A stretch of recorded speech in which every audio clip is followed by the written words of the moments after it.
Sorry. Hello and good evening, everybody. Today I'm speaking to Dr. Rob Jeffrey. Now, this is a remarkable story of a man who completed his PhD after his retirement, after he went into retirement, and he did it on a very important question about the energy solutions for South Africa. So, Rob, welcome to this channel.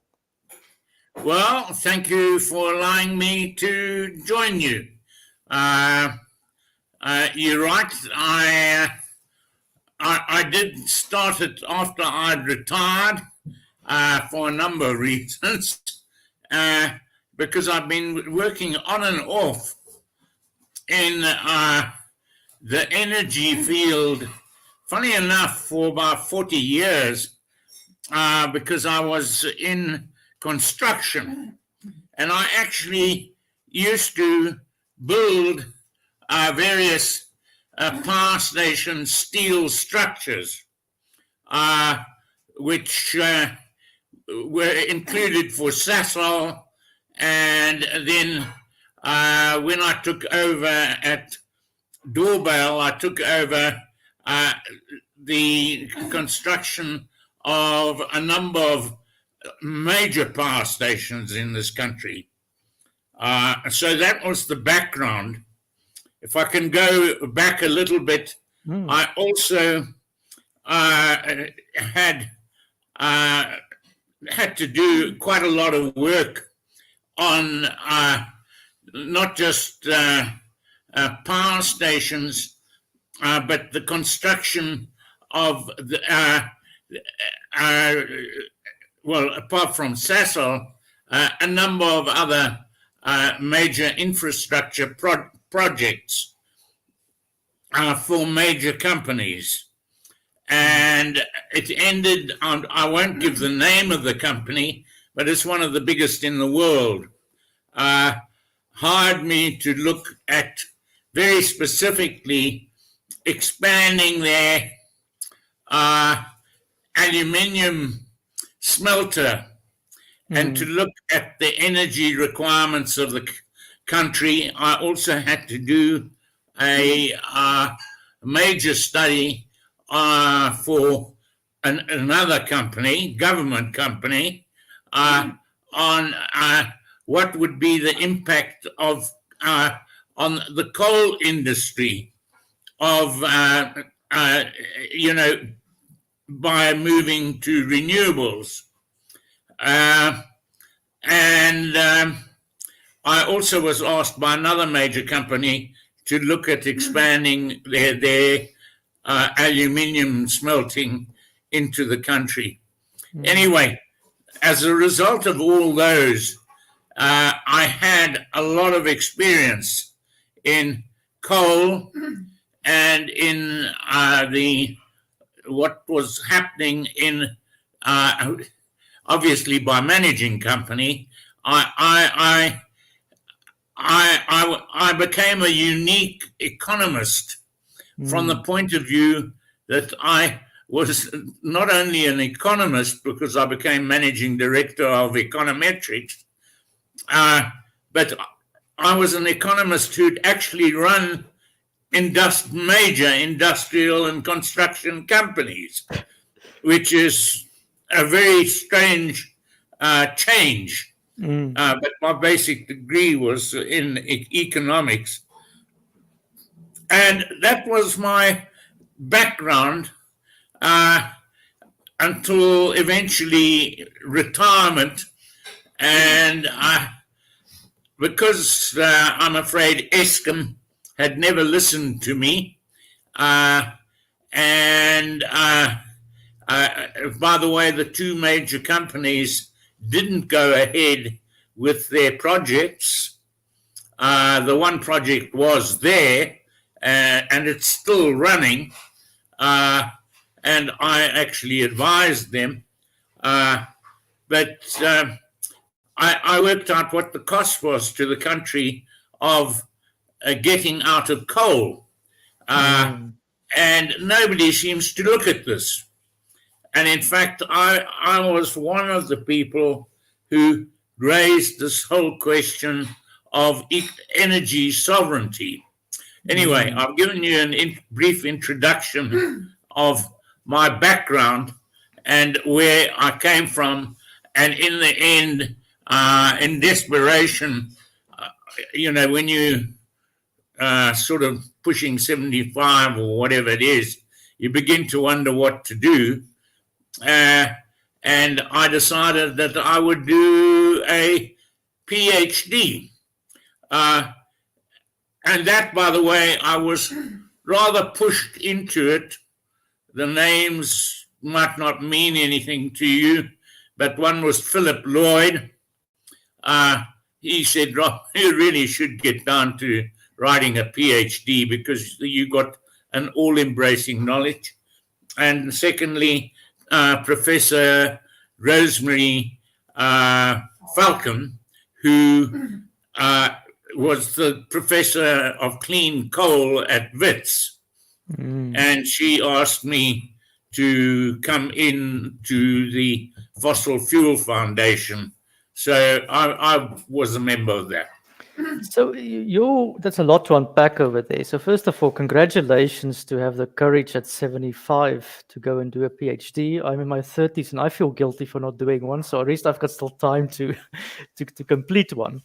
But you touch on a very interesting point over here. And I would say your PhD is the first one I have seen in years, or at least that I'm aware of, that challenges official state ideology in a very deep way, which is we are told that the best and the only and the proper and the clean and all the beautiful words solution for South Africa and the world for that matter is to just surrender the resources under our feet, our coal fleet, because coal is dirty, coal is evil, and even move away from petrol, and everything is solar and wind, and there's no brakes to the system. So what gave you the courage, first of all, to challenge this dogma?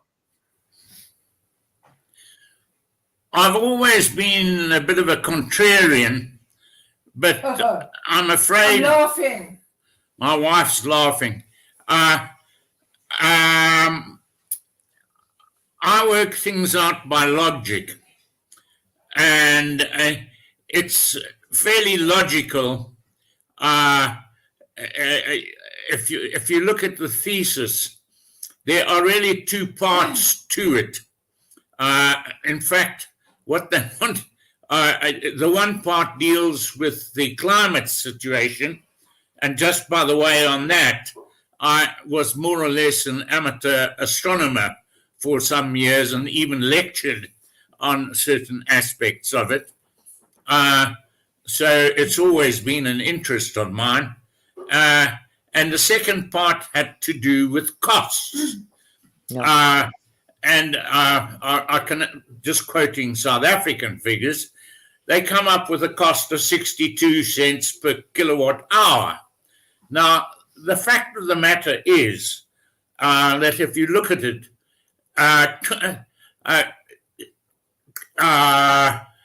shall we say the cost, the amount put out by wind is on average only 35%. I know in theory you can cover the country in wind turbines and maybe raise that average up from somewhere, but it wouldn't look very pretty. And on the question of solar, it's only 26% on average. I mean, you can vary those figures.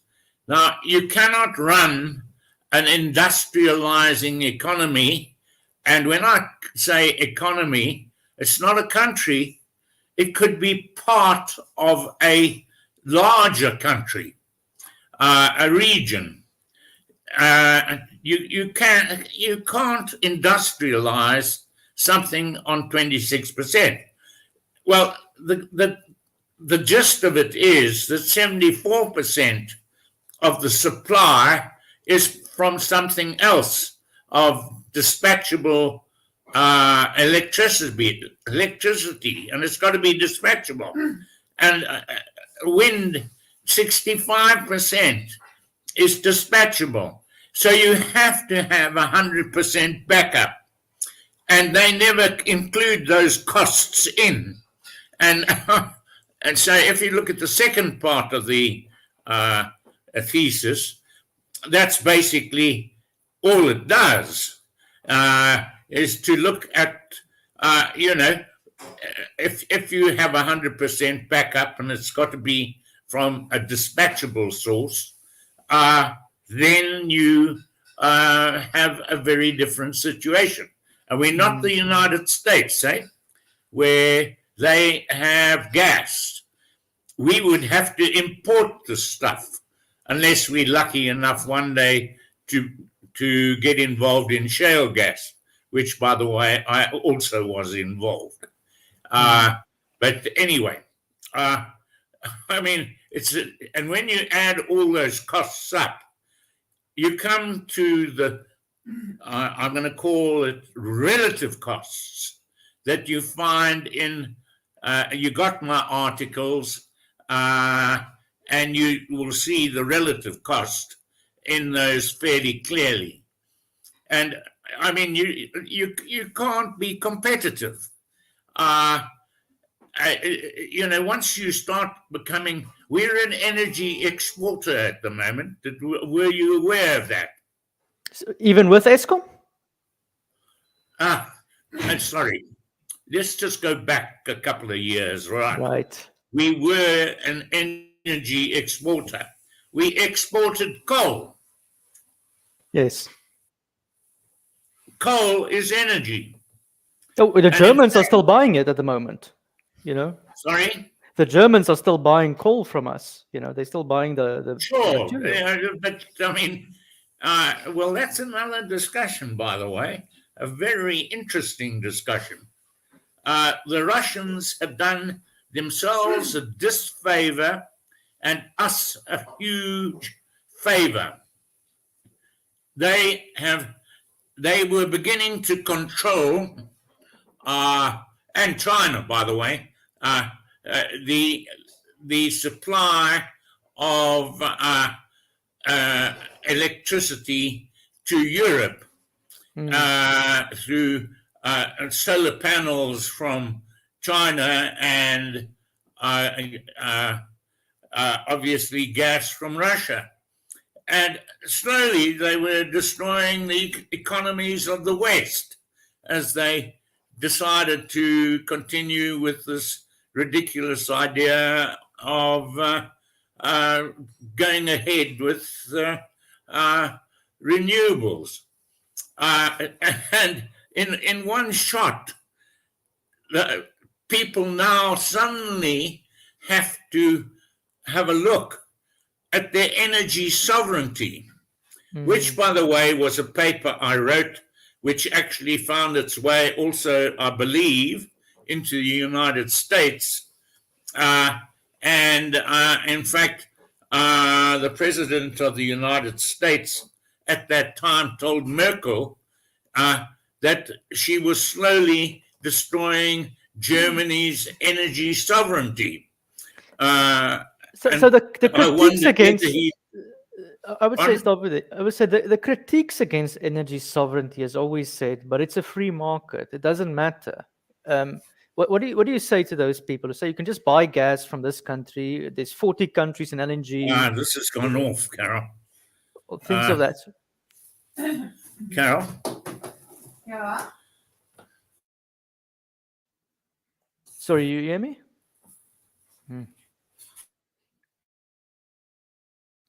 Just wait a bit.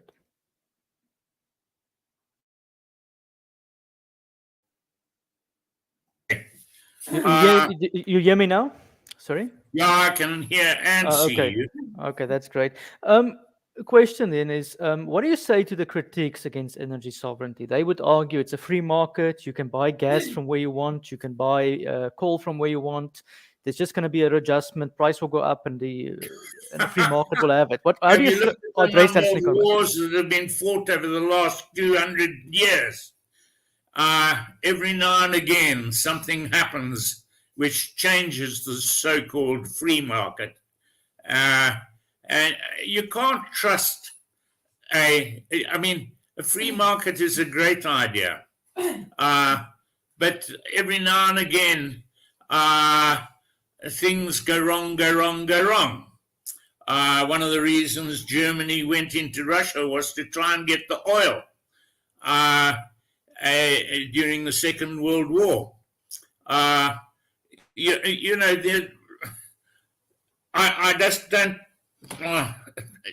I agree in a free market, but for God's sake, don't make yourself a energy dependent, because that controls your entire economy.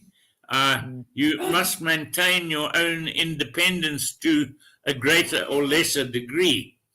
And this is exactly where they've gone wrong. Do you see this argument from the African leaders? Because I see Gwedi Mantashe and Senegal's leader, Charles Mackay, I think it's Charles Mackay, if I remember correctly, and the African Development Bank, and many African leaders are making this argument at the moment, where they're saying, we don't want to buy from somebody else. We want to do it ourselves. I mean, it seems to be the argument that you're making at the moment. Well, basically, I think that is sensible if you've got the resources.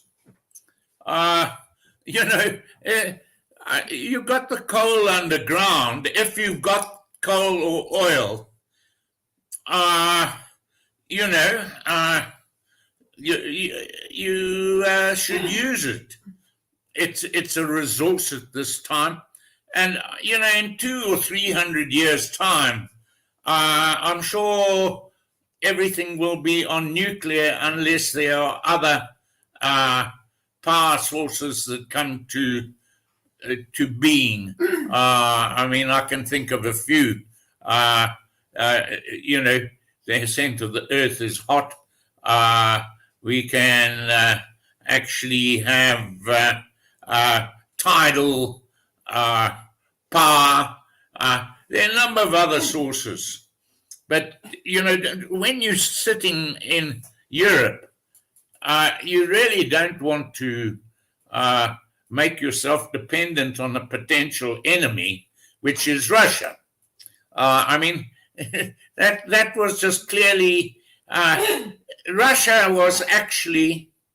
and China, this is almost off the record, were basically destroying the West without even bombing them. Obviously, America is slightly different with its gas resources. I wanted to go back to 2 or 3 certain decisions that were made in South Africa. May I do that? Yeah. Oh, go ahead, please. I mean, you know, you haven't said anything. No, I enjoy it when my guests talk, because that means I have fewer questions to ask. Okay. I mean, the interesting thing is everybody blames Eskom. Now, there were tremendously good guys in Eskom. I'm not going to comment on BEE and all these, and the corruption, which is clearly disgusting and disgraceful. Not BEE, that was necessary, but as long as the skills were there. And those were things that were not there. But, I mean, if you go back to 1998, a decision was made by Eskom to recommend to government to go ahead and build. We needed, by 2008, we would be out of sufficient energy if we were to continue to grow. Yeah. Do you recall that? I was 8 years old, but I do recall that, yes. Okay. My parents complained about it as well. I was a lot older than that. Anyway, and I remember distinctly thinking, well, this is really stupid to not go ahead. I had personally bid on 3 power stations for doorbell. We won 2 of them. Eskom wanted another party to get involved, because up until then, Doorbell had done all the power station work. And that was sensible, and that was fine. And the government turned it down. Yeah, sure, they saved a fortune on by not spending money on building another 2 or 3 power stations coming in sequence.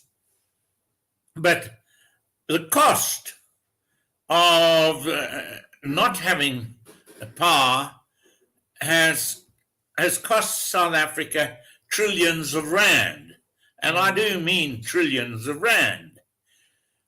In 2008, I think it was, I wrote a report on because I was now in the economic field, and I was asked to do various reports on power, which I did, and then they recommended to Nexa that I write a report on the use of nuclear, and which I did, and I came out with a strong report to continue with the nuclear development on the PBMR. Yes. And I couldn't believe it. Am I going over time? No, please continue, because this is important history, because we need to expose this. Okay, as long as tell me when I'm talking too No, much. please continue. I'm listening to the story. You've got me on a hobby horse, yeah. And I handed in the report, and I could not believe in it. I said South Africa would have control of 2 major power sources, technology for the world. The one was oil and gas from coal, okay, Sasol. Yes. The other would be PBMR. Yes. Shit, we would have led the world. We would now be had that project continue, we would have been able to go, everyone who wants to decarbonize, and give them a practical solution. Every mine in the world. I mean, it's astonishing, like, how that technology was just thrown away. And I want to ask you, under PBMR, what was the cost? Because people were throwing numbers around in the media. Do you remember a figure how much it would have cost us? What to do? That's a difficult question. I had all the figures. I haven't looked at the report for years. Yeah. All I know is that when they turned it down, I couldn't believe it. It was a highly payable, profitable enterprise because of the large potential in the world. I mean, at this stage, nuclear is the potential future in many areas. And the one thing that I did do was to look at building a power station at in the Eastern Cape. And I know the Eastern Cape quite well. And all the wind farms have not done anything for that area. But a nuclear power station in the Eastern Cape, where they Taspent, would have been a wonderful thing to build up the industry of the Eastern Cape, and at the same time load up on the reef. Yes. For other growth purposes. And there's another issue there which is important. The desalination of seawater is now so affordable that it would reduce the strain on our inland rivers. and it will solve our water crisis, even if we build nuclear today. I mean, it's astonishing that we are throwing away the opportunity to do so. Well, I once went to give a presentation. God, the name alone is amusing, but for the moment I can't remember. And I was speaking, and the chap, I was chatting over the lunch, and to the guy who's giving a presentation on water, and you can't believe it. He said to me, "Rob, that was great, but you think you got a problem in energy? Just wait until I tell you the problems in water." Yes, I can tell you. I can tell you. I'm talking of 15 years ago. He said, we are going to have a crisis of major proportions. Well, I'll tell you this. I spoke to Dr. Anthony Turton. It's probably the same person you're thinking of now. And he's the expert on South Africa's water. He's been sounding the alarm bells. The poor man is desperate to be heard. He's tired of speaking about it. That's what desperate is. Cheers, anyway. Enjoy. That's the way you do it. Anyway, so his argument has been that South Africa has ran out of water in 2008. We don't even know it because we have enough for drinking water, but we don't have enough for industrial water. We are water shedding like load shedding, okay, which is even more frightening. My father worked at the water board in Botshello in where is it, in Mafeking, which supplies water to Botswana and South Africa. At some stages, they had 1 or 2 days of water capacity left if it was an emergency. And that's where water lies for many of our areas country. It is a frightening situation, and the government is ignorant of it. I'm sorry, like people are ignorant of it. Water and electricity, you can't do anything with it. That was only part of what I said. But I didn't really focus on that. I was focusing on developing the Eastern Cape, which is one of the highest unemployment areas in the country. I mean, if you want high unemployment, go to the Eastern Cape. And you drive through these small towns and what have you now. And anyway, I'm not going to go into any more detail, but I mean, it's quite shocking what has actually happened there. I want to read something from your thesis, and you just raise a point there. You said this thesis has proved this is the case. This to be the case mainly if one follows a guideline of nuclear at the coast and high efficiency, low emissions, clean coal inland. Now, clean coal is a dirty word these days. Can you maybe explain to the audience what is clean coal? Well, basically, it's exactly what it says. It's high efficiency and low emissions. It has lower emissions. It's not clean coal, but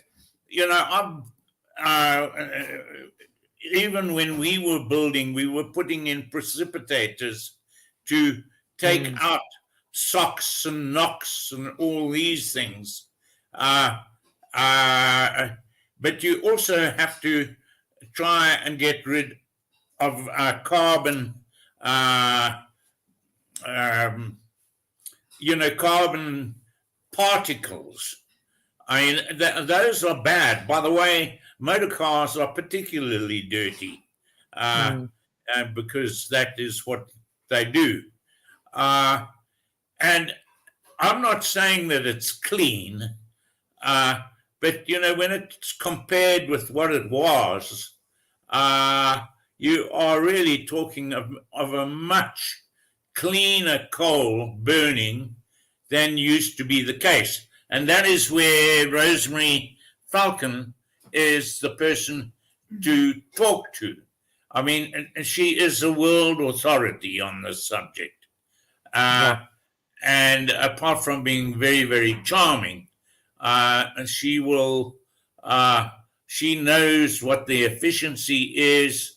And I mean, she should have retired quite a few years ago. I'm not going to go into all the details. I mean, she's the same age as I am.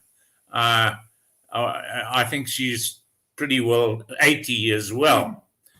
And Philip Lloyd was 83, 84. And I mean, he was a Mensa of note. And somehow we formed a little bit of a clique. I was actually quite pleased to be taken into them So was your PhD advisors were older than you? Is that what you're saying? Well, they never advised me on anything I should say. They just said, Rob, for God's sake, get on and do it. You know, you got all the knowledge to get this done. And they used to use me for advice.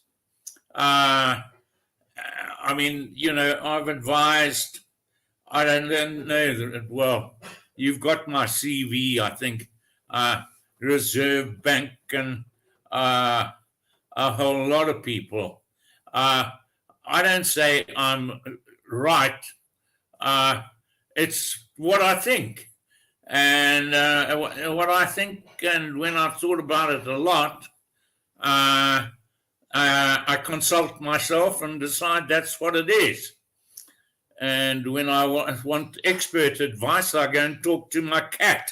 Or your wife. Or my wife. No, that's a given. I want to sort of pivot here to the solutions again. So you're obviously saying call for the inland, nuclear along the coast. What is your view on natural gas? Because you said you work in the Karoo on the fracking in South Africa. Is that a feasible case? It would be wonderful. I mean, I worked with Tony Twine on the fracking, and I contracted with Shell. And in fact, I gave a couple of presentations down to Shell and toured the Western Cape. It could be very rich. But again, the government didn't even try to move in that direction. Now, the thing about gas is it's still, by the way, its carbon emissions or whatever it is the same as clean coal, roughly. It's no better. And clean coal's not necessarily far better than them. Yes. So that's where that situation actually lies. People just don't think. And the worst thing is, we at the moment would have to import, and our coal exports would go down. And our mining, can you imagine what's going to happen to our mining industry and some of the towns like Witbank and Boksburg and a whole lot of eastern Gauteng Transvaal mines. I mean, and towns. I mean, it's actually quite frightening. The figures I have, and I don't know, I've only seen one study on this done, and it was actually a renewable study who said it was an opportunity, but nonsense. They showed something like 2.8 million people in the Mpumalanga area, in one way or another, is linked to the coal industry. And now you can multiply that with whatever factor to get the amount of people in a family, things like that. So people will be impacted. So let's say 2-3 million people which is a major shock to an economy where we have a youth unemployment Well, of 2/3. the number of dependents is roughly 4 to 1. So 10 For million every people. There you go. employee, you got 4 dependents. I mean, it is a major, appalling shock to the economy, which these guys just don't seem to understand. But they all say that it will be a just transition. Now, I don't see any justice in uprooting that many people's lives, Okay, let me give you another situation. Yeah. They all say, the construction of this site will employ so many people. Sounds great. But it's not what the jobs you create in construction. Once construction's finished, those jobs disappear. And now you run the place with just a few people who get involved. And it's not many. Whereas, you create a coal mine, you not only create employment, but you produce, unfortunately, what do they call it anyway? Our efficiency factor for coal mines is down at 60, 70%. It should be closer to 80%. But anyway, you compare how many jobs can be created. Let's say you put in a 1,000 megawatt wind farm. Okay, it will only produce 250 megawatt. Yeah. And the jobs of 250 megawatt, depending on what industry it is, obviously, you put in a 1,000 megawatt coal mine, at least coal power station, or nuclear goes up to over 90%.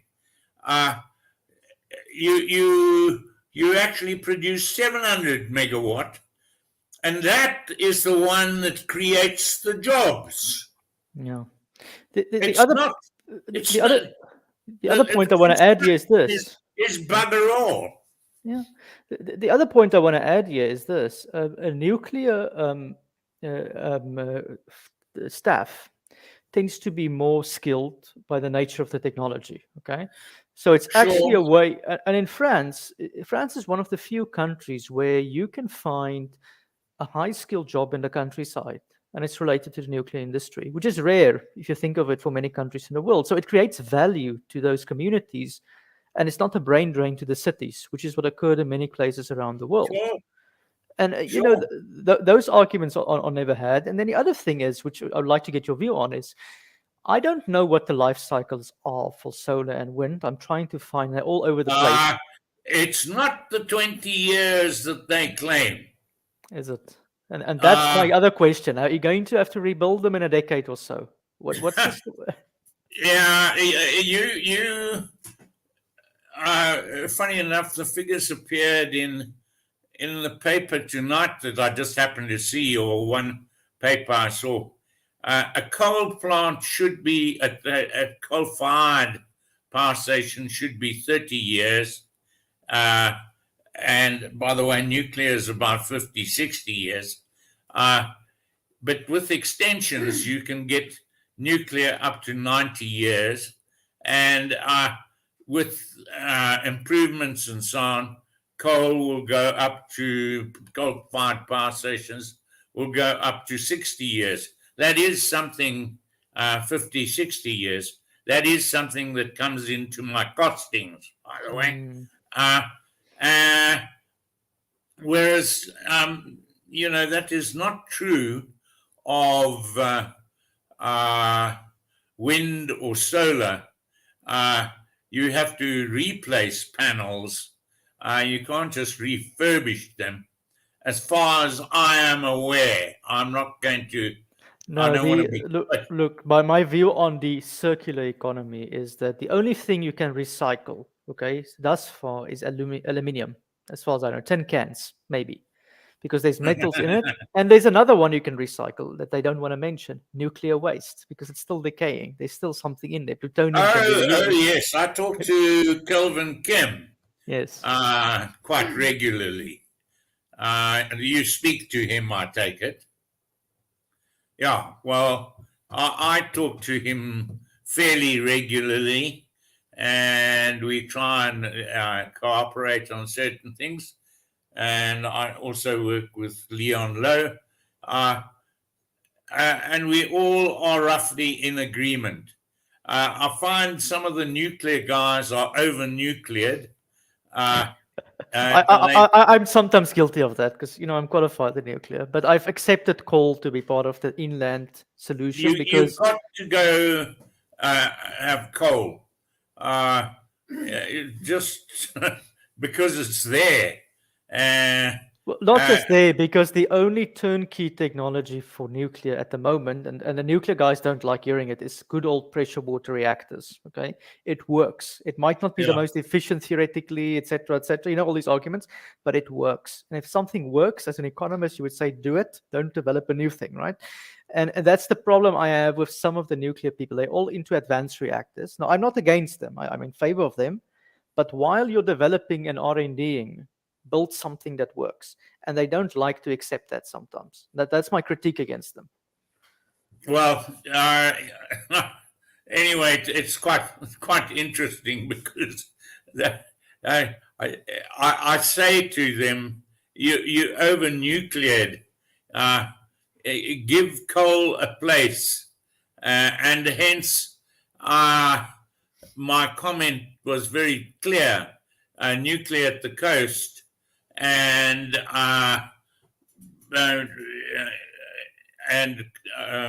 sort of other things, coal and what have you, up on the reef, or in other areas, Newcastle and so on. There's just so much coal around.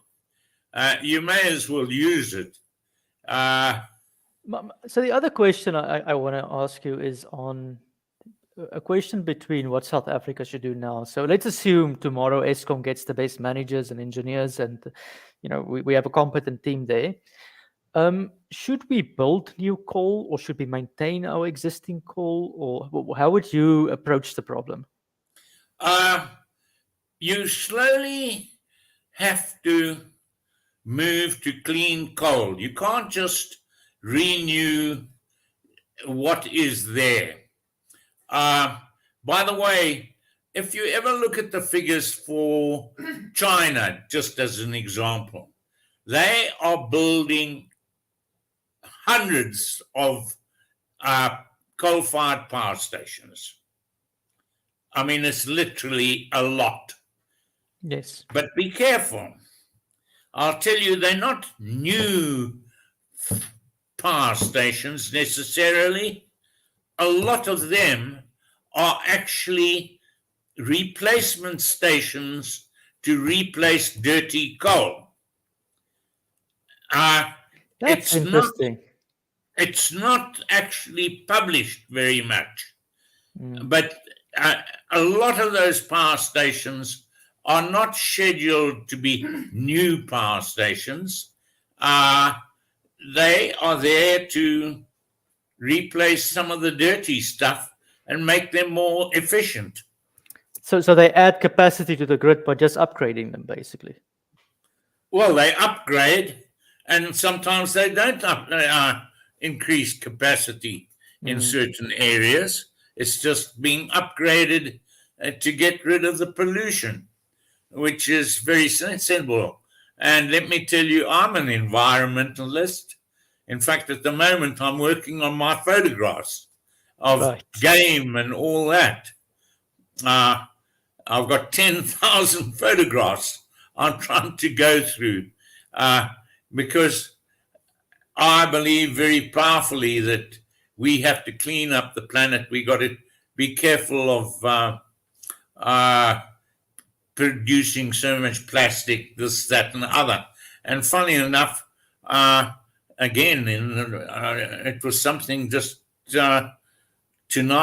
yesterday, I don't know, the last couple of days, there was a comment of converting one of the boilers at or power stations to working and burning plastic in order to. Whether it's possible, I wouldn't know. I'm not an expert. Well, you can. I'm not sure how efficient it's going to be because of energy density issues, but I think the Netherlands do this very well. They incinerate their waste, and that's the best solution for waste, by the way. There's two solutions for waste. The environmentalists don't like hearing it. There's only two in the world.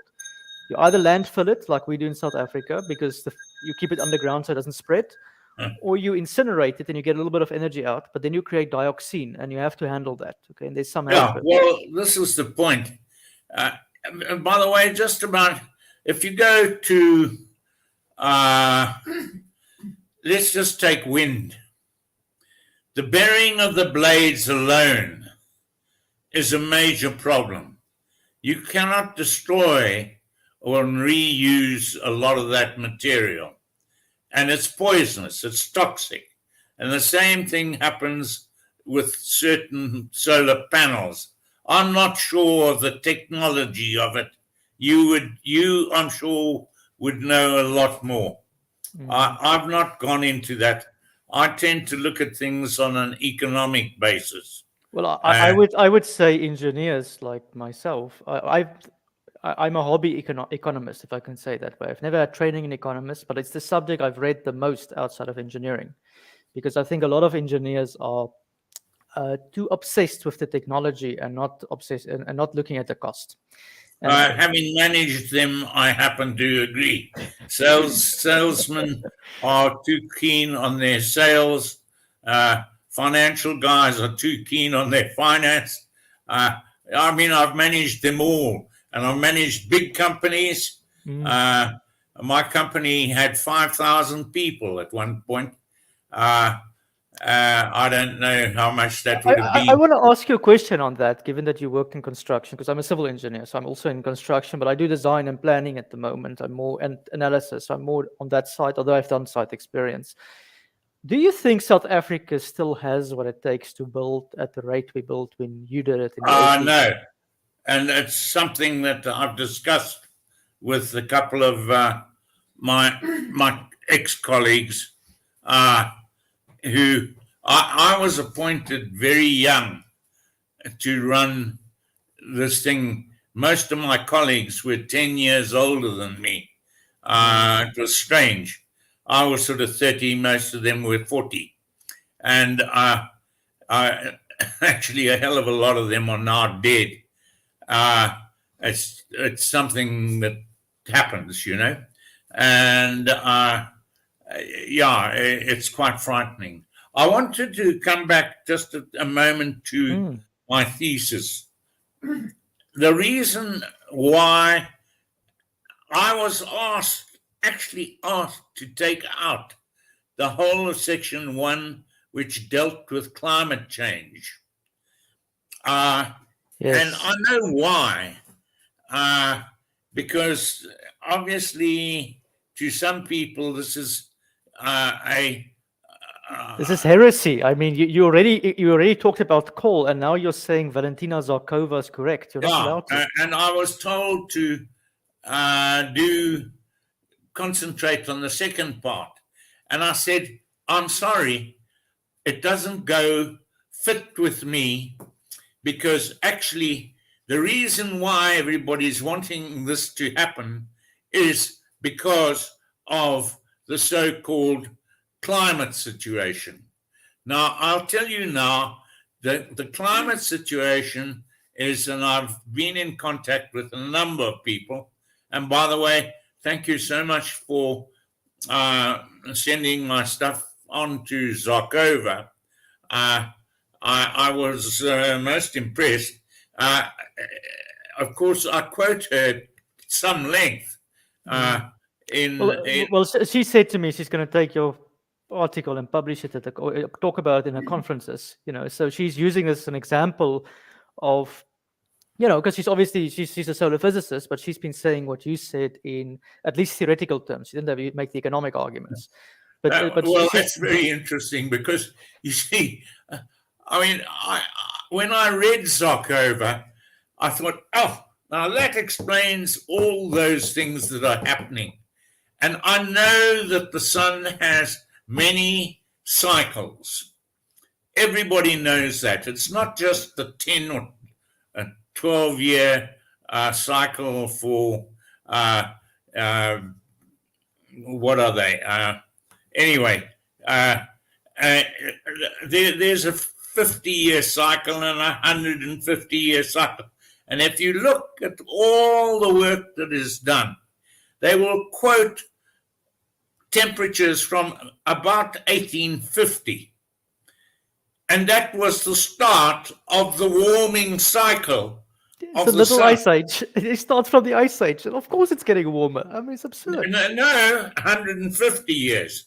And if you start 10,000 years ago and you look at the temperature, actually the peak temperatures are slowly dropping. But that's ever so slow. You have all these different cycles in between, and we are about to have another Maunder or Dalton minimum. That's what I believe. That's what Zarkova says, and that's what a number of other people have said. And in fact, this last year, I'm a bit bemused by the fact that we are actually temperatures have gone up so much, but actually not that much. If you look at the distribution of the temperatures, it is within variation, in my view. It's okay, maybe a little bit. You can say 1 degree over a century. It makes no difference because there's as many places cooling as warming. So we don't even know what we're measuring. And then on top of that, you get the solar cycles and all these things. Oh, I'll do that easily myself. I just go to Pretoria and I'll raise my temperature 1.5 degrees. And I must say, somebody who grew up in Pretoria, I could not survive working in Johannesburg. It was too cold for me. I prefer. Well, if some green will come up why people die more frequently if they travel regularly between the two temperatures. but anyway. So I want to sort of, because we're coming in for closing in, we've got about 8 minutes left. So I want to get your thesis is basically the first part is the climate stuff, and you basically came to the conclusion that Zarkova is not quackery. She's correct, or it's a plausible hypothesis. It's working, and then your argument is basically we should ignore the CO2 issue for South Africa and focus on developing the country. And whatever resource gets us there should be the best one. If that happens to be coal, let's use coal, right? Yeah, but I think we've got to move to nuclear. We had so many nuclear people. Yeah. I did PBMR, and I'll tell you now, they had 800 German experts on nuclear there. Yeah. It was unbelievable. Today, Germany shut down their nuclear plant. South Africa is more nuclear than Germany. Well, they sold the technology here. Yeah. But isn't that the tragedy, that Germany was a pioneer in nuclear technology, and now they go totally crazy the German reactor is round. It's one of the few reactors of that nature in the world. It's a brilliant piece of engineering, and just look at what they did. And unfortunately, by the way, why it took so long and was so expensive, no, I better be careful what I say here. But basically, they tried, driven by a certain person, to slightly change the technology. And as a result, it didn't work the way they wanted it, and they were trying to get it to work that way. That is what I understand. But So, my job it's a wasn't. classical example of engineers, or I would say even scientists, designing a project and reinventing the wheel, adding a fifth wheel on the bus, basically. Now, funny enough, this was an accountant, but anyway. Okay, I understand. So we should not change the design. You should just make it turnkey. That is basically the lesson I get out of it. Anyway, it could have come out much sooner. But anyway, Okay. But I in just South think, Africa, so there's a lot of young people listening to this my age, and you know it happens to be black and how white. old are you? I'm now 33. Okay, so I'm still. Okay. There's a lot of young people listening to this, and they care about developing South Africa deeply. I mean, if I talk to people my age, we whether we're inside or outside of the country, we really talk about economics and we talk about the technology. And I've never seen so many people excited about nuclear power. Okay. So what advice would you give the country in terms of policy and in terms of just approach? So we just get on with it. I mean, because there seems to be a lot of talk and nobody makes decisions. What should we do? Well, Hugo, the reason I wrote the thesis is I'm born South African. In fact, if you go back through my family tree, we go back to about 1780, I think. Wow. And half my family is Afrikaans, but don't ask me to try it out with you Okay. because you'll laugh. But my concern is we're a failing state, and we're about to become a failed state unless we do something about management generally. Because if you look at it, it's not just Eskom, it's Telkom, it's it's just a whole the transport system, the municipalities. It's a whole clear run through of failed management and corruption coming in. Anyway, let's not go into that. Eskom, I wanted to contribute something to Eskom and see if I could get somebody to bloody well listen to me. Well, I would say this: the Minister of Electricity, whatever you think of him, for the first time that I can remember, is a civil engineer. He's qualified civil engineer. So we have at least. I've noticed. So at least something happened there. They put at least a guy who can understand this stuff. Okay, and it seems the efficiencies are a little bit better than even the beginning of this year. And it seems that they're going to refurbish the coal. And it seems the government's even opening up to nuclear, although they're not 100% there. So I don't know if that's due to your thesis, but it's worth noting that somebody is listening to what you've said. So maybe you just had to say it in a big, I don't know how many word essay before people listen. Yeah. You know? Look, I didn't do it for the I did it to keep busy. B, I did it because I wanted to try and contribute to this country's development. And I just hope that something happens. You'll notice I don't really go into corruption and all the other stuff in there. I focus on certain things, but you've got to start with the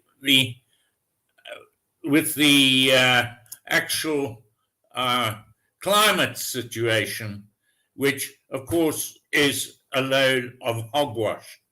Man does contribute, and maybe fossil fuels contributes 15% is what the general figure is. It's a logarithmic scale, as you know, and I think it doesn't go any other way, and I'm afraid we're not going to go into the Kerry and the statement by the UN the other day. And did you notice that the IMF actually cancelled somebody's talk? Zarkova lost her job in Canada originally because of her attitude, and Curry is another one who's lost her job. I can go through a whole lot of people. But that to me is the sign of the weakness of the argument. They don't know how to deal with dissent. And Richard Lindzen, who I know personally, has been holding the fort at MIT until his retirement, So all of that, it plays a role, but I think the public has far more common sense on this issue than the elites, because you ask ordinary people this, they don't even think it's a problem. They laugh at it. Okay. It's crazy decision makers. Got to be careful. The problem is we've entered the period where science is no longer science. There was a time when Darwin and all these people were the heroes. True scientists today are not actually admired like that. It's consensus science driven by the media. And you don't want to know some of my other thinking. That we can reserve for when you're not recording. Thank you. Well, Dr. Rob Jeffrey, that became a doctor recently. Thank you. Please, my name's Rob. Well, thank you. I'd like to thank you very much for this conversation. And I'd like to thank everyone for listening. Please share this around. And please, I put his PhD and his articles in the description. Read it and acquaint yourself, because no media is going to talk about this. Okay, people need to educate themselves. So thank you very much. And I appreciate the time you've given me. Thank you. I'd give a lot of importance to fixing up something with Rosemary. I think she would really be able to give you facts and figures on clean coal. Yeah. Okay. I'm going to invite her. So thank you very much. I appreciate it. All right. Thank you everyone It's for a listening. pleasure.